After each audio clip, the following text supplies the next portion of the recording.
যদি জাতীয় সঙ্গীত পরিবর্তন করে দেই, কালকে আবার পরিবর্তন করে দিলাম, তাহলে এই দেশের মেরুদণ্ডটা কোথায়?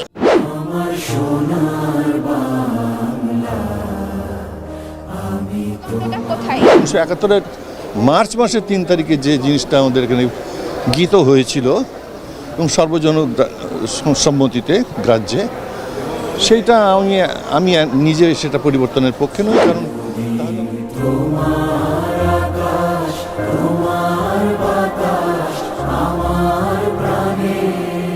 আমাদের এই গান আমাদের প্রাণের গান, আমাদের গ্রাম বাংলার গান।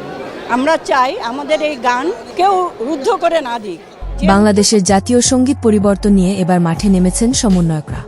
কেউ বলছে আমাদের স্বাধীন দেশের আগের জাতীয় সঙ্গীত থাকবে, আবার অন্যদিকে কেউ বলছে জাতীয় সঙ্গীত পরিবর্তন করতে হবে। সাধারণ শিক্ষার্থীরা বলছে সমন্বয়করা দেশে কি একাই স্বাধীন করছে নাকি?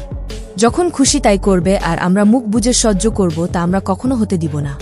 সমন্বয়কের 2 জন উপদেষ্টাকে এজন্য উপদেষ্টার চেয়ারে বসাইনি আমরা।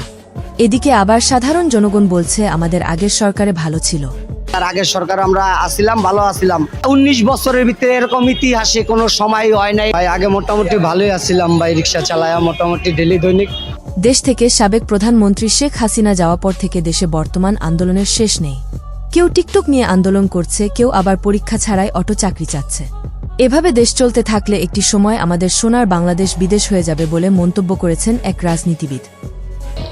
আমাদের মুক্তিযুদ্ধের যে অর্জন, আমাদের জাতীয় পতাকা এবং জাতীয় সঙ্গীত, আমরা কোনোভাবেই এটিকে নস্যাৎ হতে দিতে পারি না। তো প্রাণপ্রিয় ভিউয়ার্স, বাংলাদেশ জাতীয় সঙ্গীত আগেরটাই থাকবে না নতুন সঙ্গীত হলে আপনারা খুশি হবেন কিনা, এবং জাতীয় সঙ্গীত নিয়ে আপনাদের মতামত প্রকাশ করতে আমাদেরকে কমেন্ট করতে ভুলবেন না।